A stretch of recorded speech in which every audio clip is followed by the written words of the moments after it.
Well, hi, penguins and dolphins. I thought I'd read you another story today. This is the story about that bear. Do you remember his name?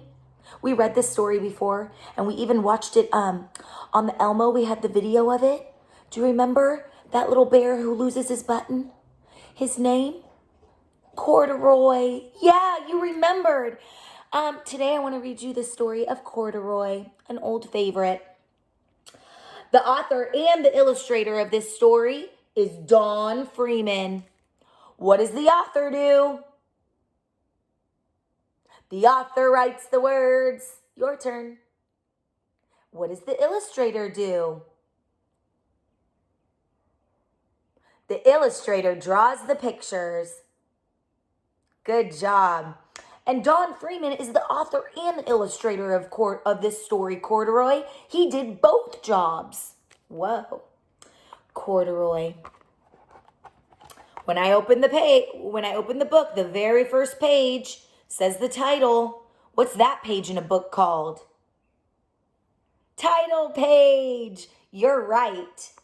All right, let's read this story, Corduroy. Oh, there he is, sitting on the shelf.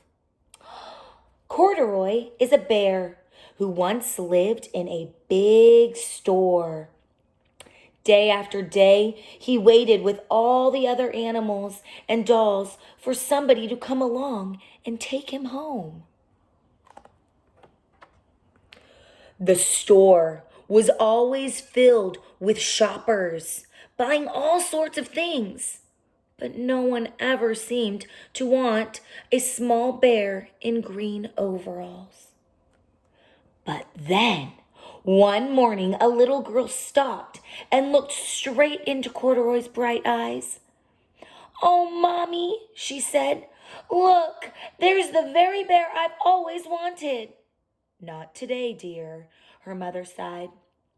"I've already spent too much. Besides, he doesn't look very new. He's already lost one of his buttons on his shoulder strap."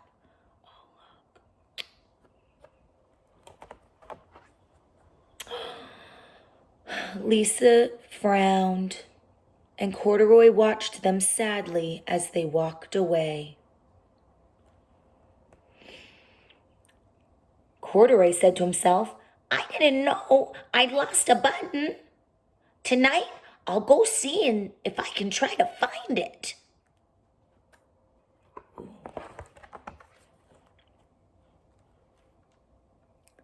Late that evening, when all the shoppers had gone and the doors were shut and locked, Corduroy climbed carefully down from his shelf and began searching everywhere on the floor for his lost button.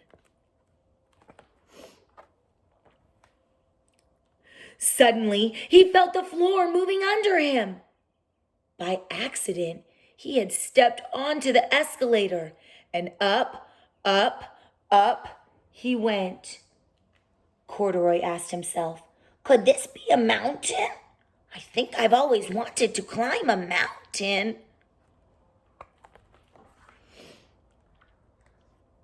He stepped off the escalator as it reached the next floor, and there before his eyes was the most amazing sight. Tables and chairs and lamps and sofas and rows of beds. "This must be a palace," said Corduroy. "I guess I've always wanted to live in a palace." He wandered around, admiring all the furniture. "This must be a bed," he said as he climbed up.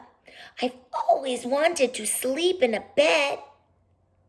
And he crawled up onto a big, thick mattress. All at once, he saw something small and round. "Why, here's my button," he cried, and he tried to pick it up.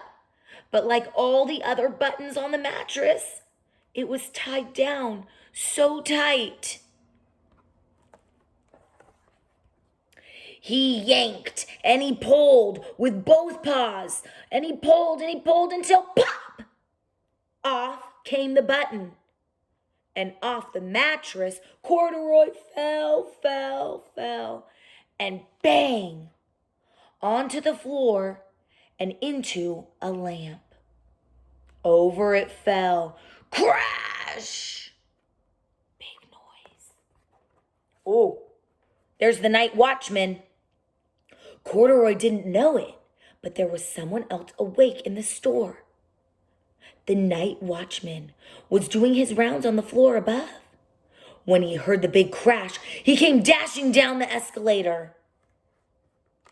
"Now who in the world did that?" he exclaimed. "Somebody must be hiding around in here somewhere." And he looked and looked with his flashlight. He flashed his light under the beds and over the sofas until he came to the biggest bed of them all.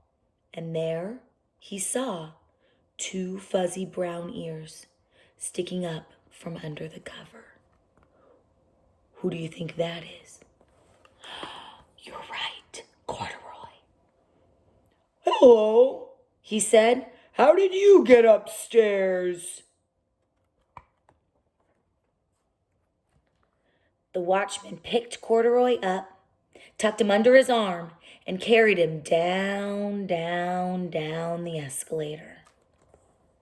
And set him right back on the shelf in the toy department with all the other animals and dolls. Look who's back. Just as Corduroy was waking up, the next morning, the first customers were coming into the store.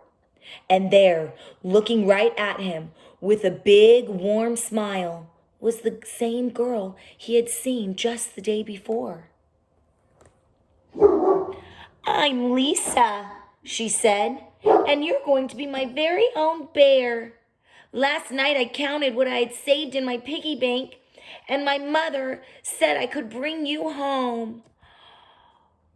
Oh my. "Shall I put him in a box for you?" said the lady working at the store. "Oh, no, thank you," said Lisa, as she carried Corduroy home under her arms, giving him a big hug. She ran all the way up 4 flights of stairs into her family's apartment and straight toward her own room.